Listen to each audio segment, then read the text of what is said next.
J'ai tout sacrifié. Ma carrière, mon appartement avec sa vue imprenable sur Chicago, mon salaire à 6 chiffres, pour sauver l'entreprise de mon père de la faillite. Pendant 7 ans, j'ai reconstruit son empire en ruine, brique par brique, transformant ses dettes en millions et son nom en légende. Puis, un soir, sous les applaudissements et les toasts au champagne, je l'ai vu transmettre tout ce que j'avais bâti à mon petit frère, le chouchou, qui n'avait rien fait d'autre que d'être présent. La foule a rougi. Les flashs des appareils photo ont crépité. Mon père a souri fièrement et l'a qualifié d'avenir de l'héritage de Cole. Et moi? Je suis resté dans l'ombre, invisible, la fille qui lui avait tout donné et qui, soudain, ne comptait plus pour rien. Ils ont ri quand je suis parti, pensant que j'avais perdu. Mais ce qu'ils ignoraient, c'est que j'avais déjà commencé à écrire ma propre histoire, et que cette fois, je ne sauvais personne. Quand mon père a appelé ce soir-là, j'ai failli ne pas répondre. J'étais encore assise à mon bureau à Chicago, la ville scintillant comme une mer d'or sous la pluie. Ma lettre de promotion était ouverte sur mon bureau. Un salaire à 6 chiffres, un bureau d'angle, le rêve pour lequel je m'étais battue depuis la fac. Mais quand j'ai entendu sa voix, tout s'est effondré. « Emma » a-t-il dit, la voix brisée. « Je crois que c'est fini. La boîte est au bord de la faillite. Je n'en peux plus. » Pendant un instant, j'ai juste écouté le silence derrière ces mots. Le son de l'homme qui avait toujours été mon pilier qui s'écroulait enfin. « Papa » ai-je murmuré. « C'est si grave ? Si grave que la banque appelle toutes les heures. Les salaires sont en retard. Les fournisseurs menacent de porter plainte. Peut-être qu'il est temps pour moi de lâcher prise. » Lâcher prise. Ce n'était pas mon père. Richard Cole avait bâti une entreprise minière à partir de rien. Un homme, un camion et un rêve impossible. Je me souvenais de lui rentrant à la maison couvert de poussière, sentant la sueur et la sueur, et me disant « Si tu travailles assez dur, maman, rien ne pourra te l'enlever. » Maintenant, il avait l'air d'un homme qui avait déjà perdu. J'ai regardé autour de moi, mon bureau, les parois de verre, les récompenses, les courriels de félicitations, tout ce que j'avais construit. Et pourtant, tout me semblait vide. « Papa » ai-je dit doucement. « Je rentre à la maison. » « Emma, non. Tu as trop travaillé. Tu es ma famille. On n'abandonne pas sa famille. » Il a essayé de m'en dissuader, mais j'étais déterminé. Ce soir-là, j'ai fait 3 valises, laissé les clés de mon appartement sur l'évier et j'ai conduit pendant 6 heures sous une tempête jusqu'à Springfield. Les phares de l'autoroute se brouillaient sous la pluie battante qui fouettait le pare-brise. Je repensais sans cesse à toutes les fois où il m'avait soutenu. À toutes ces nuits blanches passées à corriger des devoirs quand j'étais enfant. Quand je suis enfin arrivé, le spectacle m'a brisé le cœur. Le chantier autrefois si animé de Cole était silencieux. Des camions rouillés gisaient sous des lumières vacillantes. Les fenêtres du bureau étaient sombres. Le nom « Cole Construction » était à moitié effacé du mur. Papa était assis à l'intérieur, penché sur un bureau enseveli sous les factures impayées. « Tu n'aurais pas dû venir » murmura-t-il sans lever les yeux. « Qui vient » demandai-je. Il leva les yeux, le regard fatigué. « Tu n'as pas le droit de te mêler de ce gâchis, Emma. C'est une affaire d'homme. » Ces mots me blessèrent plus que je ne l'avais imaginé. Je croisai les bras. Alors peut-être qu'il est temps qu'une femme prenne les rênes. Il ne répondit pas. Il se contenta de me fixer, comme le font les pères quand ils ne savent pas s'ils doivent être fiers ou terrifiés. Je restai là, plongé dans le silence et ce sentiment d'échec, et je fis une promesse. Je n'osais pas la prononcer à voix haute. Je vais sauver cette entreprise. Ich te schaufer. Je ne le savais pas encore. Mais cette promesse allait tout me coûter. Ma carrière, ma tranquillité d'esprit et la famille que j'avais tant travaillé à protéger. Le premier matin de mon retour à Springfield, je me réveillai avant l'aube. La maison sentait la poussière et le café, la même odeur que celle de mon enfance. Un instant, je me suis sentie redevenue une enfant, avant que le monde ne se complique. Puis j'ai aperçu la pile de factures impayées sur le comptoir de la cuisine, et l'illusion s'est brisée. Papa était déjà dehors, dans la cour, en train de donner des ordres à quelques ouvriers. La moitié d'entre eux semblait s'ennuyer. L'autre moitié paraissait prête à démissionner. Le matériel rouillait sous la pluie. Je sentais presque le poids de la culpabilité nous écraser. « Te revoilà vraiment » a dit papa en me voyant. « Je te l'avais dit. Tu ne tiendras pas une semaine. » J'ai esquissé un sourire. « Tu verras. » J'ai commencé par éplucher les comptes de l'entreprise. La comptabilité était un désastre. Factures manquantes, impôts impayés, contrats non signés. J'avais le vertige en feuilletant page après page ce chaos. Cette nuit-là, je suis resté au bureau jusqu'à 2 heures du matin, à faire des calculs, à créer des tableaux et à appeler mes anciens contacts à Chicago. À l'aube, j'avais un plan. Quand papa est rentré, je lui ai tendu un dossier. Si nous renégocions ces contrats, réduisons les dépenses superflues et refinançons les camions, nous pourrons survivre au trimestre, dis-je. Il fixa les documents comme si je parlais une langue étrangère. Pensez-vous pouvoir régler ça du jour au lendemain? Non, mais je peux stopper l'hémorragie, marmonna-t-il avant de s'éloigner. C'était le plus près que je pouvais obtenir d'une approbation. Les semaines suivantes furent terribles. Je rencontrai des fournisseurs furieux, rassurai des investisseurs nerveux et convainquai les banques de nous accorder une dernière chance. La plupart des hommes à qui je parlais me regardaient avec scepticisme. « Votre père est au courant de ce que vous gérez ?» me demanda un banquier. « Oui, répondis-je. Et il a de la chance. » Derrière leur sourire poli, je lisais l'incrédulité. Une jeune femme qui reconstruisait un empire de la construction en ruine. Il me prenait pour une naïve. Mais les chiffres ne mentaient pas. En 3 mois, notre trésorerie était de nouveau positive. Les projets reprenaient. Les clients qui nous avaient abandonnés recommençaient à nous appeler. Le nom de Cole Construction redevint synonyme de succès. Un soir, mon père est entré dans mon bureau, un journal à la main. Le titre était « Une entreprise locale réalise un redressement incroyable ». Il ne m'a pas remercié. Il est resté là, immobile, murmurant « Peut-être que tu n'es pas complètement désespéré ». C'était sa façon de me montrer son amour. J'ai souri. Je suis contente d'avoir été à la hauteur de tes faibles attentes. Il a failli me sourire en retour. Pourtant, je me suis dit que c'était suffisant. Car au fond de moi, je croyais encore qu'une fois que j'aurais fait mes preuves, une fois qu'il aurait vu ce que j'avais accompli, il me regarderait enfin et verrait non pas une simple fille, mais mon égale. Je me trompais. Le succès n'est pas arrivé soudainement. Il s'est installé discrètement, comme le soleil levant après des années d'obscurité. En 2 ans, l'exploitation du charbon n'était plus un navire en perdition. Nous signions des contrats de plusieurs millions de dollars avec la ville. Notre nom était affiché partout, nos camions sillonnaient tous les grands chantiers de l'État. Et les gens ont commencé à parler. Richard Cole, le génie qui a reconstruit l'économie de Springfield. Les journaux titraient « Richard Cole, le visionnaire ». Et chaque article était accompagné de sa photo. Pas une seule mention de la mienne. Au début, cela m'était égal. Je me disais, c'est sa rédemption. L'Alsonsla en profite. Mais peu à peu, la fierté que j'éprouvais se mua en un profond ressentiment. Lors des réunions du conseil d'administration, des hommes en costume félicitaient mon père pendant que je présentais les chiffres. « Excellent travail, monsieur Cole », disait-il en lui serrant la main. « Vous avez une équipe formidable », répondait-il en souriant comme si je n'existais pas. Parfois, je le surprenais à me lancer des regards froids et calculateurs, comme si j'étais un rouage de la machine, et non sa fille. Puis vint le gala. La ville organisait une cérémonie de remise de prix aux entreprises. J'avais travaillé pendant des semaines à la préparation de notre présentation. Graphiques, photos, résultats, toutes les données qui prouvaient le chemin parcouru. Ce soir-là, je portais une robe noire simple mais élégante et je me tenais à côté de mon père sur scène. La voix du conférencier retentit. Richard Cole, entrepreneur de l'année de Springfield. L'assistance a éclaté en applaudissements. Un éclair de génie. J'ai souri et applaudi avec les autres, attendant qu'ils reconnaissent l'homme qui avait reconstruit l'empire qu'il avait presque détruit. Il ne l'a pas fait. Je n'aurais rien pu faire sans mon équipe formidable, a-t-il déclaré. Et ma famille, surtout mon fils Ethan, qui, je le sais, perpétuera notre héritage. J'ai eu un pincement au cœur. Ethan. Mon frère avait disparu de ma vie depuis des années. La dernière fois que j'avais eu de ses nouvelles, il parcourait l'Europe sac au dos, dilapidant l'argent de papa. Je me suis figé et me suis forcé à continuer d'applaudir. Mais intérieurement, tout s'effondrait. Après la cérémonie, je l'ai trouvé devant l'autel, fumant son cigare habituel. « Ethan, ai-je demandé. Tu es rentré. » Il a souri. Papa m'a appelé le mois dernier.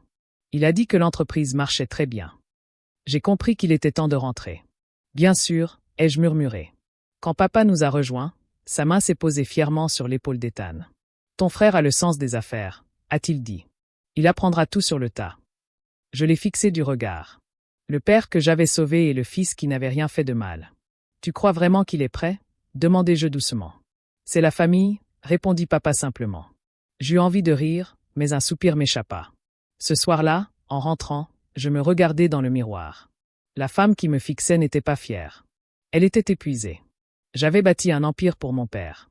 Mais, sous la faible lumière de mon appartement, je compris que je le bâtissais pour la mauvaise personne. C'était un lundi matin, calme, ordinaire et cruel. Papa m'appela dans son bureau. Les stores étaient baissés, l'air était saturé d'une odeur de café rassis et de regrets coûteux. Ethan était assis en face de moi, vêtu d'un costume bleu marine sur mesure, arborant le même sourire suffisant que j'avais hérité de mon père. Emma, comenca papa. Il faut qu'on parle de l'avenir de l'entreprise. Il y avait quelque chose dans sa voix qui me donnait la nausée. Il continua, évitant mon regard. Tu as fait un super boulot, mais il est temps de changer.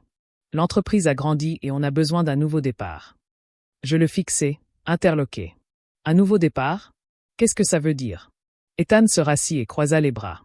Ça veut dire que je prends la vice-présidence, dit-il nonchalamment. Tu restes là, mais tu te concentreras sur le développement. Le développement. C'était ma rétrogradation, déguisée en compliment. Tu me remplaces, murmurai. Tu ne me remplaces pas, dit papa. Tu réorganises. Tu nous as menés loin, mais Ethan a de l'ambition. Il est l'avenir de Cole. Je laissai échapper un rire sec et creux. De l'ambition? Il n'a jamais dirigé un projet. Il est même incapable de lire un compte de résultats. Ethan sourit d'un air narquois. Alors tu vas m'apprendre, ma sœur? Je regardai papa, espérant y trouver quelque chose. De la culpabilité, de l'hésitation, de l'amour. Mais son visage était impassible. Ce n'est pas personnel, Emma, dit-il. C'est toujours personnel, rétorquai-je. Il se leva, signifiant que la conversation était terminée. Tu seras sous la responsabilité d'Ethan à partir de la semaine prochaine.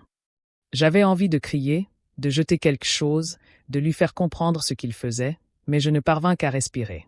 Tremblant continued furious. Félicitations, dis-je à Ethan. Ne détruis pas ce que j'ai construit, sourit-il. Détends-toi, grande sœur. Je vais arranger ça.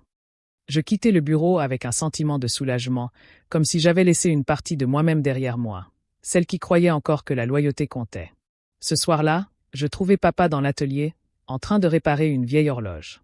Il ne leva pas les yeux quand j'entrai. « Tu as toujours dit qu'on était une équipe, dis-je doucement. »« On l'est, répondit-il. Mais les équipes changent. »« Non, papa. C'est toi qui as changé. » Il ne répondit pas. Le tic-tac de l'horloge était le seul bruit entre nous. Alors que je me retournais pour partir, il prit enfin la parole. « Tu me remercieras un jour. Cette entreprise a besoin d'un homme à sa tête. » Quelque chose s'est brisé en moi à ce moment-là. Non pas parce qu'il avait choisi Ethan, mais parce qu'il pensait que je n'étais pas à la hauteur. Je suis parti sans. Un mot de plus. Le tic-tac de l'horloge résonnait dans mes oreilles, les secondes s'égrenant jusqu'au jour où tout serait anéanti. Après cette réunion, un silence s'est installé. Plus de cris, plus de larmes, juste le silence. Le silence avant la tempête. Au bureau, tout le monde traitait Ethan comme un roi. Il se pavanait, proposait des idées farfelues, changeait les politiques, licenciait des employés fidèles depuis des années, et mon père le laissait faire. Je jouais le jeu, souriais aux réunions, approuvais ses absurdités et le regardais démanteler lentement l'entreprise. Mais pendant qu'ils célébraient leur nouveau chef, je construisais autre chose, quelque chose qu'ils ne pouvaient pas toucher. Chaque soir, après le départ de tous les autres, je restais. J'ai épluché les contrats, les brevets, les emails, les années de travail, les systèmes que j'avais conçus, les formules qui avaient stabilisé nos coûts, les modèles prédictifs qui nous avaient permis d'économiser des millions. Tout cela m'appartenait. Et ils n'en avaient aucune idée. Lorsque j'ai reconstruit Cole Construction, j'ai déposé la marque du logiciel de prévision de l'entreprise à mon nom et une petite clause bien dissimulée. Dans un jargon juridique complexe. À l'époque, je pensais que c'était pour me protéger. Maintenant, c'était mon assurance. Dans un bureau loué en centre-ville, j'ai créé EC Cole Stratégie, un cabinet de conseil discret, sous mon nom complet, Emma Cole. Rien d'extravagant, un bureau, un ordinateur portable et une armoire à dossiers fermée à clé, remplis de plans et de données qu'ils avaient sous-estimés. Au début, je voulais simplement prendre mes distances, prouver que je pouvais exister sans eux. Mais plus je voyais Ethan se débattre en réunion, plus je comprenais quelque chose. Ils allaient détruire tout ce que j'avais construit. Et peut-être l'avaient-ils mérité. J'ai commencé à renouer avec d'anciens contacts, fournisseurs, investisseurs et clients qui m'avaient autrefois fait confiance. Pas sous le nom de Cole. « Emma, vous avez quitté l'entreprise », m'a demandé un investisseur. « Je suis consultante indépendante maintenant. » J'ai répondu, « Vous aurez bientôt de mes nouvelles. » Et ce fut le cas. À la fin du 3e mois, 3 petits contrats avaient été transférés à ma nouvelle société. Des projets passés inaperçus avaient disparu. Je ne me suis pas vanté. Je n'ai rien annoncé.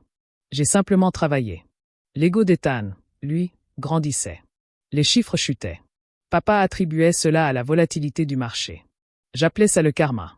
Un soir, En fermant mon bureau à clé, je me suis arrêté devant l'ancien bâtiment de la mine de charbon, de l'autre côté de la rue.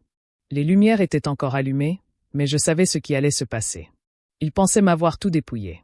Ils ne se rendaient pas compte que j'avais déjà posé les fondations. Non par cupidité, ni même par vengeance, mais simplement pour que, lorsque leur empire s'effondrerait enfin, ce soit sous le poids de leur propre arrogance. Cela a commencé discrètement, un retard de paiement par-ci, une échéance non respectée par-là. Puis, en quelques semaines, les fissures sont devenues impossibles à ignorer. Notre plus gros client, Midwest Energy, s'est retiré d'un contrat de plusieurs millions de dollars, invoquant l'instabilité de la direction. Un autre partenaire a reporté un projet Sindai et a exigé de nouvelles garanties. Un matin, mon père a fait irruption dans mon bureau, le visage sombre. « Qu'est-ce qui se passe, Emma ?» Les clients s'écartent. Je n'ai pas levé les yeux de mon écran. « Tu devrais demander à ton vice-président. » Il a claqué sa main sur mon bureau. « Ne commence pas comme ça. Et arrête de faire semblant de ne pas savoir qui est responsable, » ai-je rétorqué. La décision d'Ethan est en train de détruire tout ce que nous avons construit. Ses yeux se sont plissés. Ça te plaît, n'est-ce pas? L'accusation m'a touché plus fort que je ne l'aurais cru. Aimes-tu ça? Voir le travail de toute une vie s'effondrer?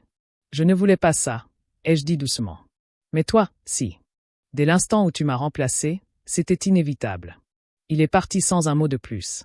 2 semaines plus tard, j'ai reçu un appel d'une des rares employées qui me faisait encore confiance.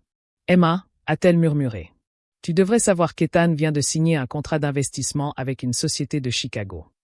Ça me paraît louche. Mon cœur s'est serré. Je connaissais le nom. Wells and Turner Capital, une société que j'avais refusée des années auparavant à cause de ses pratiques financières douteuses. Cette nuit-là, je n'ai pas fermé l'œil. J'ai arpenté mon appartement, repassant en boucle chaque conversation, chaque avertissement que je leur avais donné. Ils ne m'avaient pas seulement ignoré. Ils avaient invité le désastre à dîner. À la fin du trimestre, la vérité a éclaté. La société d'investissement a fait faillite, emportant des millions de dollars de Cole Construction. Les journaux affichaient des titres glaçants. Cole Construction sous enquête pour fraude. Des sources pointent du doigt une direction irresponsable. Et soudain, tous ceux qui avaient jadis encensé Richard Cole lui ont tourné le dos. Le téléphone a cessé de sonner. Les investisseurs se sont retirés. Les fournisseurs ont exigé un paiement immédiat et les employés, ceux-là même qui avaient évité mon regard, ont commencé à démissionner les uns après les autres. Ethan a essayé de sauver l'entreprise. Un soir, il m'a appelé, la voix paniquée. « Emma, il faut que tu nous aides. Les auditeurs sont en train de nous détruire. »« Vous aider ?» ai-je répété. « Tu as fait en sorte qu'il n'y ait plus de place pour. Ne fais pas ça. Tu vas ruiner papa. »« Non, Ethan. Il s'est déjà ruiné tout seul. » Il a juré intérieurement et a raccroché. Le lendemain matin, papa s'est présenté à mon appartement. Il paraissait plus vieux, plus petit, comme si la vie l'avait enfin rattrapé. « Emma, a-t-il dit, j'ai fait des erreurs, mais cette entreprise, c'est notre héritage. Je ne peux pas la perdre. » Je l'ai longuement fixé, cherchant le père qui m'avait un jour dit que je pouvais devenir tout ce que je voulais. Mais je ne voyais qu'un homme incapable de supporter l'idée que sa fille puisse avoir raison. « Tu l'as déjà perdu, papa, » ai-je murmuré. « Tu n'as juste pas encore signé les papiers. » Il ne répondit pas. Il se contenta de se retourner et de s'éloigner, les épaules affaissées. Cette semaine-là, la construction de la centrale à charbon s'arrêta officiellement. Le dernier titre parut quelques jours plus tard, « Construction de la centrale à charbon au bord de la faillite ». Le PDG garde le silence. Je me tenais devant le bâtiment qui avait jadis façonné ma vie. L'enseigne « Construction de la centrale à charbon » était de travers, une lettre manquait. J'éprouvais un sentiment étrange. Ni joie ni tristesse, seulement la paix. Je ne les avais pas détruits. Je n'en avais pas besoin. Ils avaient bâti leur empire sur mon dos. Et en m'évinquant, ils m'avaient enlevé la seule chose qui le soutenait. La chute était toujours la leur. L'orage dehors n'était rien comparé à celui qui m'attendait dans mon bureau. C'était tôt le matin. La pluie s'abattait sur les fenêtres comme des poings, le tonnerre grondait au loin. Mia, mon assistante, passa la tête. « Emma, 2 hommes veulent te voir, » dit-elle doucement. « Qui ?» Ils ont dit s'appeler Richard et Ethan Cole. Une douleur aiguë me transperça la poitrine. Ce n'était qu'une question de temps. « Faites-les entrer, » dis-je. La porte s'ouvrit et, pour la première fois depuis des années, je vis mon père et mon frère ensemble, mais ils n'avaient pas l'air aussi fiers que dans mon souvenir. Le costume de papa était froissé, ses yeux cernés. Ethan paraissait pâle, nerveux, comme quelqu'un qui n'avait pas dormi depuis des jours. Ils s'assirent en face de moi. Pendant un instant, personne ne parla. Seul le tic-tac régulier et implacable de l'horloge murale rompit le silence. Papa finit par le briser. « Emma » commença-t-il d'une voix tremblante. « Nous avons besoin de ton aide. » Je serrai les poings sur le bureau, le visage impassible. « Pourquoi ? » Les banques ont bloqué nos comptes. Les procès s'accumulent. Nous allons tout perdre. Vous avez déjà tout perdu. Ethan se pencha en avant, d'un ton sec. Ne fais pas l'innocente. Tout le monde sait que tu nous as volé nos clients. J'ai croisé son regard. Non, Ethan. Je méritais ces clients. Tu n'as fait qu'hériter de ce que tu ne comprenais pas. Papa a frappé du poing sur le bureau. Ça suffit. C'est ta famille. Vraiment ? Ai-je demandé doucement. Quand tu m'as remplacé par lui, me considérais-tu encore comme un membre de la famille ou juste comme une erreur qui ne correspondait pas à ta conception de l'héritage ? Son visage s'est empourpré. Tu ne comprends rien au monde. Non, papa. Je le comprends mieux que toi. Un long silence s'est installé. La pluie redoublait d'intensité, ruisselant sur les vitres comme des larmes que nous ne verserions jamais. Ethan a rompu le silence le premier. Vous le faites exprès. Vous voulez nous faire du mal. Je n'ai pas à le vouloir, ai-je dit froidement. Vous l'avez bien cherché. La voix de papa s'est brisée. Emma, s'il te plaît. Tu peux arrêter ça. Aide-nous à reconstruire. Tu connais les relations, les contacts. Je me suis levé lentement, le grincement de ma chaise sur le sol résonnant comme le tonnerre. Tu sais ce dont je me souviens le plus, papa ? Le jour où tu me l'as dit. Cette entreprise a besoin d'un leader. Il a grimacé. Je me suis trompé. Oui, ai-je dit doucement. Mais il est trop tard pour faire marche arrière. Je suis allé à la fenêtre. La ville s'étendait devant moi, grise et froide, mais vivante, florissante. Tu m'as appris à travailler dur pour obtenir ce que je voulais. Et je l'ai fait. Mais tu m'as aussi appris ce qui arrive quand l'orgueil remplace l'amour. Quand je me suis retourné, ils étaient tous les deux silencieux, deux reflets brisés des hommes qu'ils avaient été. Emma, a dit papa d'une voix à peine audible. Si tu fais ça, il n'y a pas de retour en arrière. Je suis déjà parti, ai-je dit. Tu ne l'as juste pas remarqué. J'ai appuyé sur le bouton de l'interphone. Mia, veuillez raccompagner Monsieur Cole et son fils. Ethan s'est levé d'un bond, furieux. Tu vas le regretter. Non, ai-je répondu calmement et avec assurance. Si, ils l'ont regretté. Ils hésitèrent, comme s'ils attendaient que je change d'avis. Je ne le fis pas. Tandis qu'ils partaient, papa se retourna une dernière fois, non pas avec colère, mais avec quelque chose de pire. Du regret. La porte se referma derrière eux et j'expirai pour la première fois depuis des années. Pour la première fois, j'étais libre, non pas d'eux, mais de cette part de moi qui avait encore besoin de leur approbation. 2 mois après cette confrontation, l'inévitable se produisit. Le journal titrait « Cole Construction se déclare en faillite ». Les mots me fixaient, comme un jugement dernier. L'empire que mon père avait jadis considéré comme son héritage avait disparu. Les bureaux furent vidés du jour au lendemain. Le matériel de chantier fut vendu pour rembourser les dettes. Mes collègues, avec qui j'avais travaillé pendant des années, vidèrent discrètement leurs bureaux. Je ne suis pas allé à la vente aux enchères. Ce n'était pas nécessaire. Certaines transactions se passent de témoins. Ethan disparut le premier. Il s'enfuit du pays avec le peu d'argent qui restait sur le compte de l'entreprise. La nouvelle tomba 2 jours plus tard. L'héritier de Cole était soupçonné de fraude. Papa tenta de nier, mais la vérité éclata rapidement. Il avait approuvé tous les contrats d'Ethan. La banque saisit sa maison, ses voitures, et même le terrain où se dressait notre maison d'enfance. Un après-midi, je reçus un appel d'un numéro inconnu. Quand je décrochai, c'était lui. « Emma, dites papa doucement. J'ai tout perdu. » Pendant un long moment, nous sommes restés silencieux. J'entendais sa respiration lente et irrégulière, et une douleur sourde m'envahissait. Il était toujours mon père, mais l'homme au téléphone n'était plus celui qui m'avait élevé. Il n'était plus que ce qui restait après que l'orgueil ait tout consumé. « Je suis désolé, » murmura-t-il. « Je pensais bien faire pour la famille. »« Tu as agi par pur orgueil, » répondis-je doucement. Un silence lourd et fragile s'installa entre nous. Puis il dit, « Ethan est parti. Je ne sais même pas où.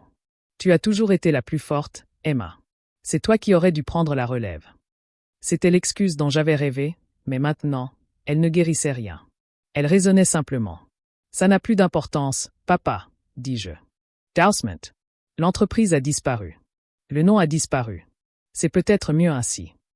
Il ne répondit pas. La communication fut coupée. Je n'eus plus jamais de ses nouvelles. Des semaines plus tard, l'immeuble qui portait autrefois le nom de notre famille fut démoli. Le fracas de l'acier et du verre résonna dans le centre-ville de Springfield. Les gens s'arrêtaient pour regarder, mais pas moi.